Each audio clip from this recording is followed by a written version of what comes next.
All right, new video just about your locks. Some people have had issues in the past with the lock keys deprogramming during transit.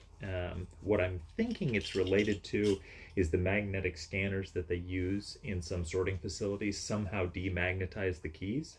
But worry not, one of the keys, which is the primary, will always work, whether it's demagnetized or not. So if you're going through the keys and you got all your keys here and you're hearing this, this multi-beep, you're thinking, oh shoot, none of the keys are working.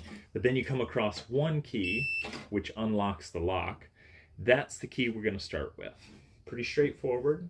If you open up your cabinet, side table, or your bench, you'll see the lock itself. There's a small hole right above the battery panel. And I simply have a Q-tip here, and I've stripped off the cotton from one side. And that makes a perfectly sized implement to stick in the hole.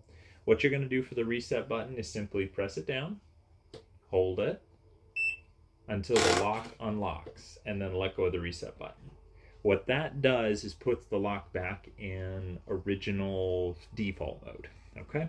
So then you're going to gather together all of the keys you want to program. So here I have 2 cards, or 3 cards rather, 1 key fob, and then we'll program this other 3rd key fob. So what I'm going to start by doing is showing you how it works. The first one you use when the lock is in this state will be your default key. So we're going to go ahead and pick this card here. We're going to hold the card until the lock locks for the first time. And then what we're going to do is just give it a second. You'll hear that it locks back. So this is my primary key. You can indicate that by putting a P on it or some kind of indicator marking letting you know that this is your main key. The reason that's important is all the other keys are what are called valet keys or secondary use keys. So these are ones that you can't use to reprogram the lock, only this first one. So if you ever had to add keys, you could simply use this key to do so. So the way you add extra keys, you simply unlock the lock, take your next key, hold it up against. You'll hear that beep, double beep, beep, double beep.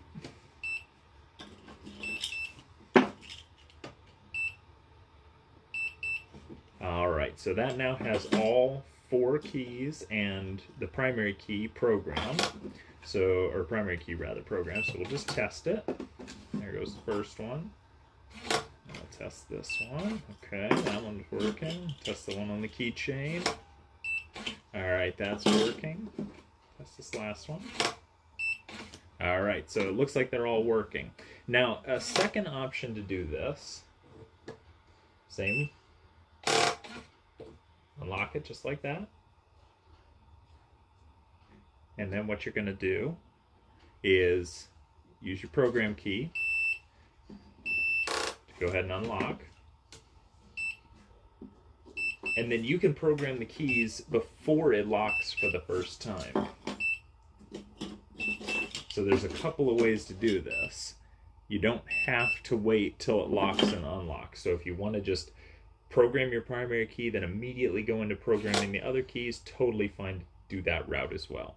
But that's essentially how you reset the keys on the lock. Hope this helps, and enjoy.